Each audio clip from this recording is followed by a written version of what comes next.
आइए आगे बढ़ते अपने क्लास 12 के चैप्टर पे। तो चैप्टर चला था हमारे पास प्रिंसिपल्स ऑफ मैनेजमेंट। तो आज का जो टॉपिक है हमारे पास है that is relevance of principles today, पहला। एंड दूसरा हम लोग पढ़े हैं comparison between the Taylor and Fayol. इन दोनों का जो प्रिंसिपल्स है इनमें कंपैरिजन करेंगे क्या है। और फिर लास्ट हमारे पास यूनिवर्सलिटी ऑफ मैनेजमेंट प्रिंसिपल।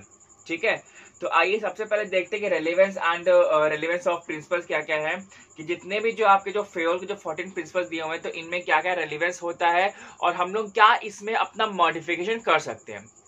ये इस चैप्टर का पार्ट सबसे लास्ट है। आई थिंक मेरे को पार्ट नहीं ध्यान है कौन सा है। और बस आइए देखते हैं, स्टार्ट करते हैं।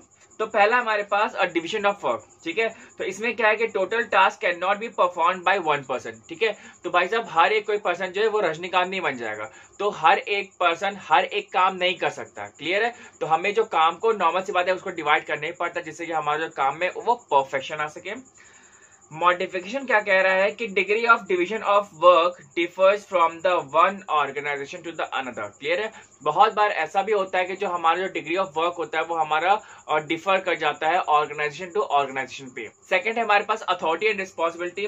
तो इसमें क्या है, the two must go together. Normal सी बात है, जब हमारे हर एक सेक्टर में अथॉरिटी भी होनी चाहिए, एक रिस्पॉन्सिबिलिटी भी होनी चाहिए। नेक्स्ट है discipline, essential for smooth functioning of every business firm.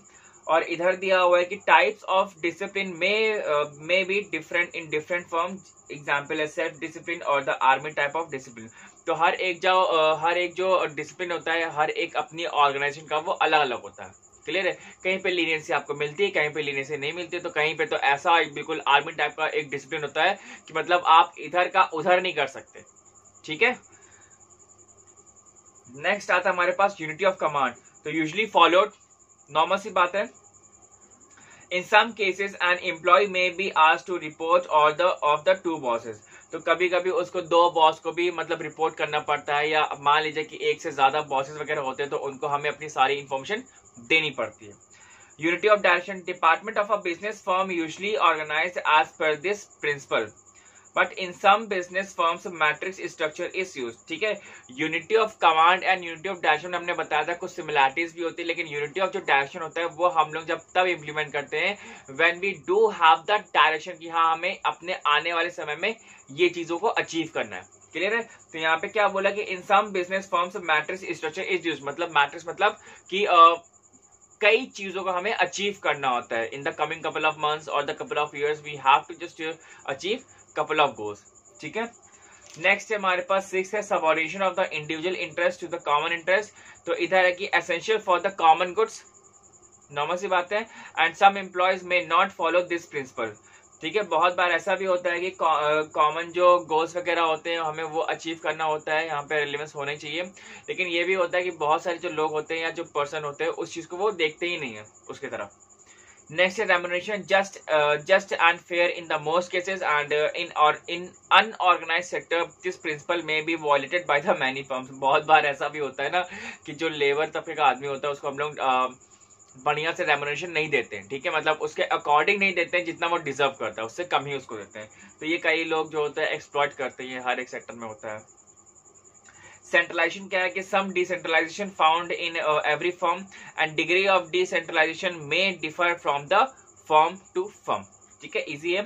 इसके लिए चेन क्या है, usually followed in the most cases. Normal सी बात है कि आपको जो भी जो सर्कुलेशन करना है या कोई भी अलग डिपार्टमेंट से बात करनी है तो सबसे पहले आपको अपने अथॉरिटी के पास जाना पड़ेगा, और फिर अथॉरिटी अगर अलाउ करेगी तभी आप जाइएगा वहां पे बात करने के लिए। ठीक, कोई भी जब कॉन्वर्सेशन होता है तो आप अलग डिपार्टमेंट से आप डायरेक्ट कम्युनिकेट नहीं कर सकते।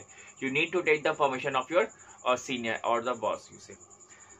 और यहाँ पे क्या है कि may be violated to speed up the communication. ठीक है, तो नॉर्मल सी बात है कि हमें एक ये मॉडर्नाइजेशन चाहिए कि हमें कम से कम जल्दी काम करना है, तो हमें ये जो अपना जो प्रोफार्मा जो प्रोसीजर होता है इसको हटाना पड़ेगा और हमें डायरेक्ट कम्युनिकेशन करना चाहिए।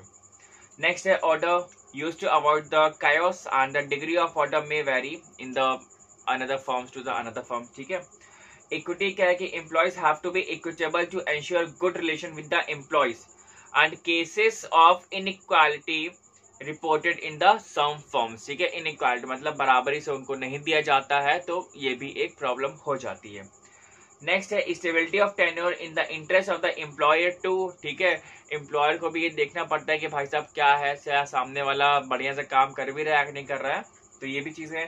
कंपनीज में हैव टू रिट्रेच एम्प्लॉयज, क्लियर है, मतलब कंपनी को भी रखना चाहिए ना कि ये सोचना चाहिए कि भाई साहब जो हमारे लिए जो कंपनी जो एम्प्लॉयज काम कर रहे हैं या इतना उन्होंने बेनिफिट दिया हुआ है तो हम अपने एम्प्लॉयज को ना छोड़ें। नेक्स्ट हमारे पास initiative employee suggestion useful for the employer and some employers do not permit employees to take the initiative, मतलब वो कभी उस चीज को प्रमोट ही नहीं करते, बस अपने आप को सुपीरियर समझते हैं कि नहीं भाई साहब मैं ही हूँ जो हूँ और फिर बाकी कोई भी नहीं है, क्लियर। एस्पिरिट डिकॉप्स क्या है, unity relevant for all and in some organization there is lack of esprit de corps. बहुत, ये तो नॉर्मल सी बात है कि अच्छा होगा कि अगर हम लोग एक टीम वर्क के साथ काम करें, लेकिन बहुत सारी ऑर्गेनाइजेशन ऐसे भी होती है जो इस चीज को प्रमोट नहीं करती, वो सिर्फ अपने जो सीनियर अथॉरिटीज वगैरह होते हैं सिर्फ उन्हीं की बात सुनती है और उन्हीं के ही दम पे हमारी कंपनी भी चलती है। अब नेक्स्ट टॉपिक पे आते हैं हम लोग अपने comparison between the Taylor and Fayol.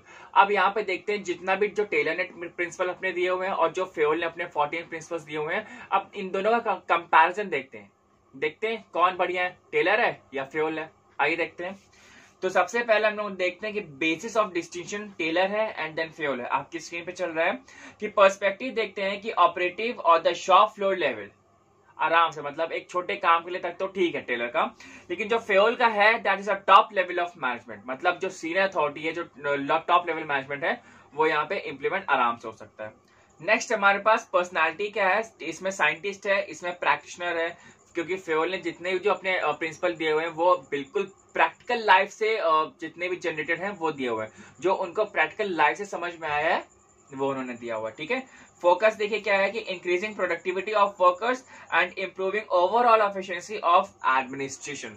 तो एडमिनिस्ट्रेशन जो होता है आप उसकी पूरी जो प्रोडक्टिविटी है, जो इंप्रूवमेंट आप पूरे एडमिनिस्ट्रेशन का ही कर रहे हो।